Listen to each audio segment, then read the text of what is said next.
মাত্ৰ 30 টকাত অনলাইন যোগে উত্তৰাধিকাৰী সূত্ৰে মাটি নামজাৰি কৰিব পাৰিব। অতি সহজে দেউতাকৰ নামৰ মাটি পুতেকৰ নামত অনলাইন যোগে নামজাৰি কৰি ল'ব পাৰিব। যদি দেউতাৰ মৃত্যু হৈছে মাটি দেউতাকৰ নামত আছে তেনেহ'লে সেই মাটিটো অনলাইন যোগে পুতেকৰ নামত নামজাৰি কৰিব পাৰিব। এপ্লিকেশ্যন কৰাৰ 7 দিনৰ ভিতৰত এপ্ৰুভ হৈ যাব, মাটি নামজাৰি হৈ যাব। কেনেকৈ কৰিব লাগে মই আজি আপোনালোকক দেখুৱাম। আৰু যদি PM কিষাণৰ বাবে এপ্লাই কৰিছিল এতিয়ালৈকে আপোনাৰ এপ্লিকেশ্যন একচেপ্ট হোৱা নাই, PM কিষাণৰ বেনিফিট পোৱা নাই, বছৰি 6000 টকা আপুনি পোৱা নাই, তেনেহ'লে কেনেকৈ এপ্ৰুভ হ'ব, এপ্ৰুভ হোৱাৰ বাবে আপোনাৰ কি কৰিব লাগিব মই আজি আপোনালোকক দেখুৱাম। আপোনালোকে এটা ভিডিঅ'তে দুটা ইনফৰমেশ্যন জানিব পাৰিব। ইয়াৰ বাবে ভিডিঅ'টো লাইক এটা কৰি দিব আৰু যদি মোৰ চেনেলত নতুন আহিছে তেনেহ'লে চেনেলটো ছাবস্ক্ৰাইব কৰি দিব। উত্তৰাধিকাৰী সূত্ৰে মাটি নামজাৰি কৰিবলৈ এইটো পেজত আহিব লাগিব। এইটো পেজৰ লিংক মই ভিডিঅ'ৰ ডিছক্ৰিপশ্যনত দি থৈছোঁ, তাত গৈ আপোনালোকে ডাইৰেক্ট এইটো পেজত আহিব পাৰিব। বা গুগল ব্ৰাউজাৰ অ'পেন কৰিব আৰু সেৱা সেতু লিখি চাৰ্চ কৰি দিব। তাৰপিছত ওপৰত যিটো লিংক দিয়া হৈ আছে সেৱা সেতু গভৰ্ণমেণ্ট অফ আছাম, ইয়াত ক্লিক কৰি দিব। তাৰপিছত আপোনাৰ সন্মুখত সেৱা সেতু পৰ্টেলটো অ'পেন হৈ যাব। ওপৰত চাওক লেংগুৱেজ দিয়া হৈ আছে, আপুনি যদি ইয়াত লেংগুৱেজ চিলেক্ট কৰিব বিচাৰে তেনেহ'লে কৰিব পাৰিব। তাৰপিছত তলত চাওক দিয়া হৈছে চিটিজেন ছাৰ্ভিচ, এই চিটিজেন ছাৰ্ভিচৰ ওপৰত ক্লিক কৰি দিব। আপোনাৰ সন্মুখত এনেকৈ সেৱা সেতু পৰ্টেলৰ সকলোবিলাক ছাৰ্ভিচ শ্ব' কৰিব। ইয়াত চাওক দিয়া হৈছে চাৰ্জ, ইয়াত আপোনালোকে মোটেশ্যন বাই ৰাইট অফ লিখি চাৰ্জ কৰি দিব, এনেকৈ আহি যাব। তাৰপিছত প্ৰচেডত ক্লিক কৰি দিব। যেতিয়াই ক্লিক কৰি দিব আপোনাৰ সন্মুখত এইটো পেজ অ'পেন হৈ যাব।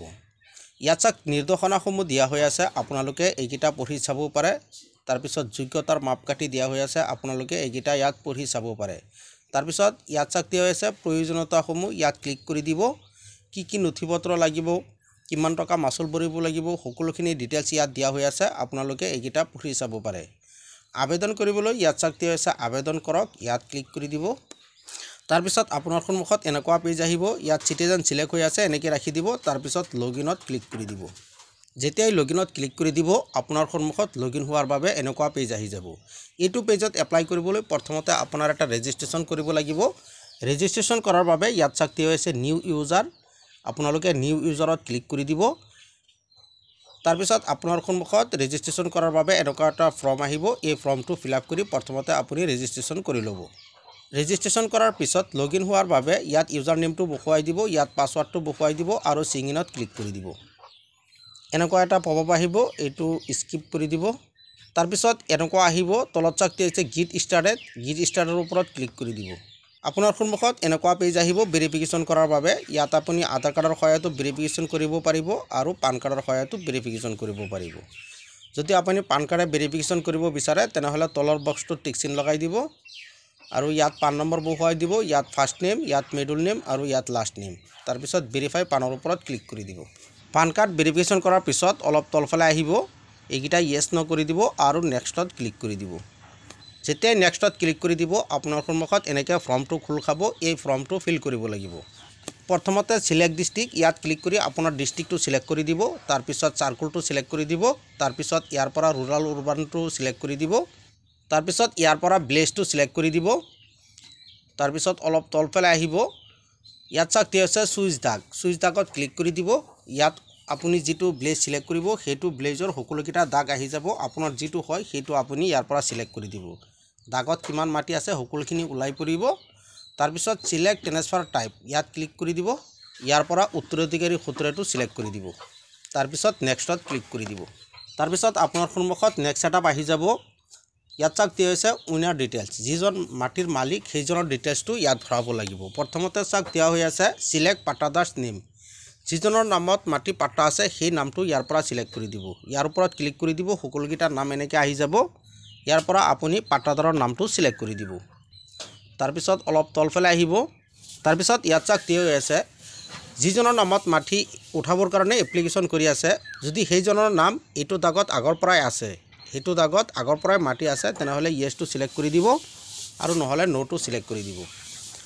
যেতিয়াই নোটো চিলেক্ট কৰি দিব আপোনাৰ সন্মুখত এনেকৈ ফৰ্মটো আহি যাব, এই ফৰ্মটো ফিল কৰিব লাগিব। প্ৰথমতে নামটো ইংলিছত লিখিব লাগিব, তাৰপিছত অসমীয়াত, তাৰপিছত ইয়াৰ পৰা জেণ্ডাৰটো চিলেক্ট কৰি দিব। ইয়াত গাৰ্জেন নেম ইংলিছত আৰু ইয়াত গাৰ্জেন নেম অসমীয়াত। তাৰপিছত ইয়াত সম্পৰ্কটো চিলেক্ট কৰি দিব, ইয়াত ডেট অফ বাৰ্থটো বহুৱাই দিব, ইয়াত এড্ৰেছটো বহুৱাই দিব আৰু ইয়াত মোবাইল নম্বৰটো নিজে নিজে আহি যাব এই গুটিকেইটা ফিল কৰাৰ পিছত তলত চাওক কি আছে সেভ এপ্লিকেণ্টত ক্লিক কৰি দিব যেতিয়া সেভ এপ্লিকেণ্টত ক্লিক কৰি দিব এনেকৈ সেভ হৈ যাব যদি আৰু এপ্লিকেশ্যন এড কৰিব বিচাৰে তেনেহ'লে ইয়াত চাওক কি হৈছে এড মোৰ এপ্লিকেণ্ট ইয়াত ক্লিক কৰি আপুনি এড কৰিব পাৰিব তাৰপিছত নেক্সটত ক্লিক কৰি দিব ইয়াত আপোনাৰ ডকুমেণ্টছ আপলোড কৰিব লাগিব তাৰপিছত আপোনাৰ সন্মুখত এনেকুৱা পেজ আহিব ইয়াত আপোনাৰ ডকুমেণ্ট আপলোড কৰিব লাগিব প্ৰথমতে ডেথ চাৰ্টিফিকেট ইয়াত ডেথ চাৰ্টিফিকেট আপলোড কৰিব লাগিব ইয়াৰ বাবে চুইচ ফাইলত ক্লিক কৰি আপলোড কৰি দিব তাৰপিছত এফিডেভিট ইয়াত এটা কোডৰ এফিডেভিট আপলোড কৰিব লাগিব তাৰপিছত এনঅ'চি ডকুমেণ্ট যদি আপুনি আপলোড কৰিব বিচাৰে কিবা এটা নো অবজেকশ্যন যদি কিবা আপলোড কৰিব বিচাৰে তেনেহ'লে কৰিব পাৰে নকৰিলেও একো নাই তাৰপিছত অলপ তলফালে আহিব এই তিনটা বক্সত টিক চিন লগাই দিব আৰু নেক্সটত ক্লিক কৰি দিব যেতিয়া নেক্সটত ক্লিক কৰি দিব আপুনি যিকেইটা ফিল কৰিছিল সকলোকেইটা শ্ব' কৰিব যদি সব ঠিকঠাক আছে সাবমিট কৰি দিব সাবমিট কৰি দিয়াৰ পিছত আপোনাৰ 30 টকা এটা পেমেন্ট কৰিব লাগিব যদি আপুনি চিএইচচিত কৰি আছে আৰু যদি নিজে নিজে পাৰ্সোনালি কৰি আছে তেনেহ'লে 10 টকা এটা পেমেন্ট কৰিব লাগিব পেমেন্ট কৰাৰ পিছত আপোনাৰ ৰেফাৰেন্স নম্বৰ ওলাই পৰিব কেইদিনমান ৱেইট কৰাৰ পিছত আপোনাৰ এপ্লিকেশ্যন একচেপ্ট হৈ যাব মাটি নামজাৰি হৈ যাব যদি আপুনি পিএম কিষাণৰ বাবে এপ্লাই কৰিছিল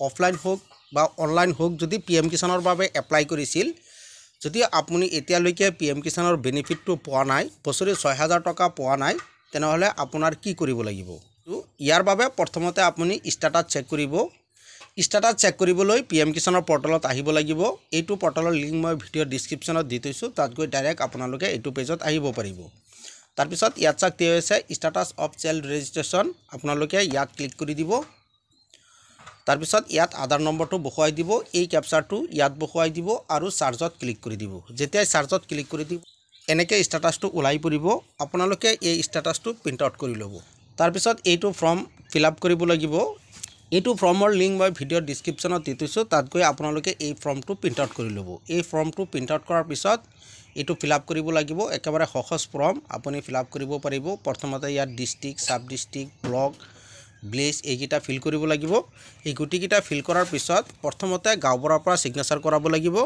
তাৰপিছত লাট মণ্ডলৰ পৰা সিগনেচাৰ কৰাব লাগিব তাৰপিছত গ্ৰাম সেৱকৰ পৰা সিগনেচাৰ কৰাব লাগিব এই তিনটা সিগনেচাৰ কৰাই এগ্ৰিকালচাৰ অফিচত জমা দিব লাগিব এপ্ৰুভলৰ বাবে যেতিয়া জমা দিব লগতে আধাৰ কাৰ্ড ভোটাৰ আইডি আৰু বেংক একাউণ্ট জমা দিব লাগিব এই ফৰ্মটো আৰু এইকেইটা ডকুমেণ্ট আৰু এপ্লিকেশ্যনৰ ষ্টেটাছটো গুটিকেইটা আপোনাৰ এগ্ৰিকালচাৰ অফিচত জমা দিব লাগিব কেইদিনমান ৱেইট কৰাৰ পিছত আপোনাৰ এপ্লিকেশ্যন একচেপ্ট হৈ যাব এনেকৈ আপোনালোকে উত্তৰাধিকাৰী সূত্ৰে মাটি নামজাৰি কৰিব পাৰে আৰু পিএম কিষাণৰ এপ্লিকেশ্যন এপ্ৰুভ কৰাব পাৰে যদি ভিডিঅ'টো ভাল লাগে লাইক এটা কৰি দিব আৰু যদি কিবা জানিব লগা থাকে তেনেহ'লে কমেণ্ট কৰিব পাৰে